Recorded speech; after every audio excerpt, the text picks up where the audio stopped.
Dobrodošli na kanal Dobri recepti. Danas ćemo praviti ukusne kolačiće sa ukusom banane, pa da krenemo redom. U jednu malo veću činiju sipamo vlažne sastojke i to redom: mleko, pa istopljeni maslac,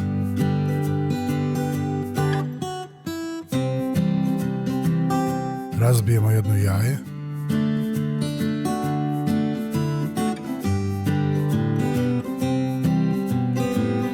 sipamo vanila ekstrakt,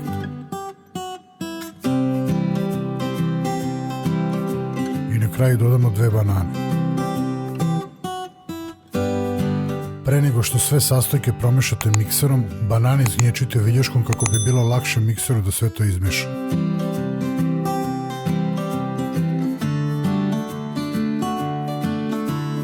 Sada mikserom izmešajte smesu da se namirnice dobro izmešaju.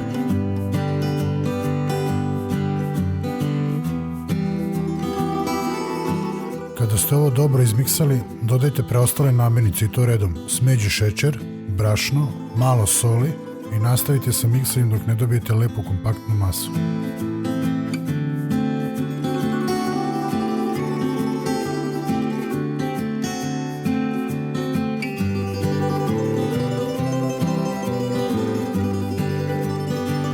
Sad opalite rernu i zagrijte na 200 stepeni, a dok se rerna ne zagreje, smesu podelite po korpicama za pečenje.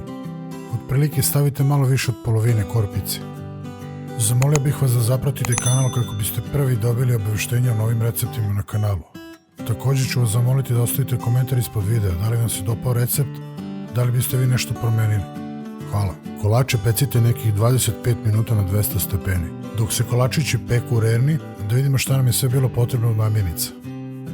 250 g brašna, 90 g smeđeg šećera, 2 banane, prstohvat soli, 5-6 ml vanila ekstrakta, 250 ml mleka, jedno jaje i 100 g istopljenog maslaca. Nadam se da će vam se dopasti ovi kolačići sa ukusom banane. Ostavite u komentaru mišljenje. Na kraju, zamolit ću vas da pogledate još neke od recepata koje sam pripremio za vas. Možda nađete još nešto što će vam se dopasti. Do narednog recepta, veliki pozdrav od mene.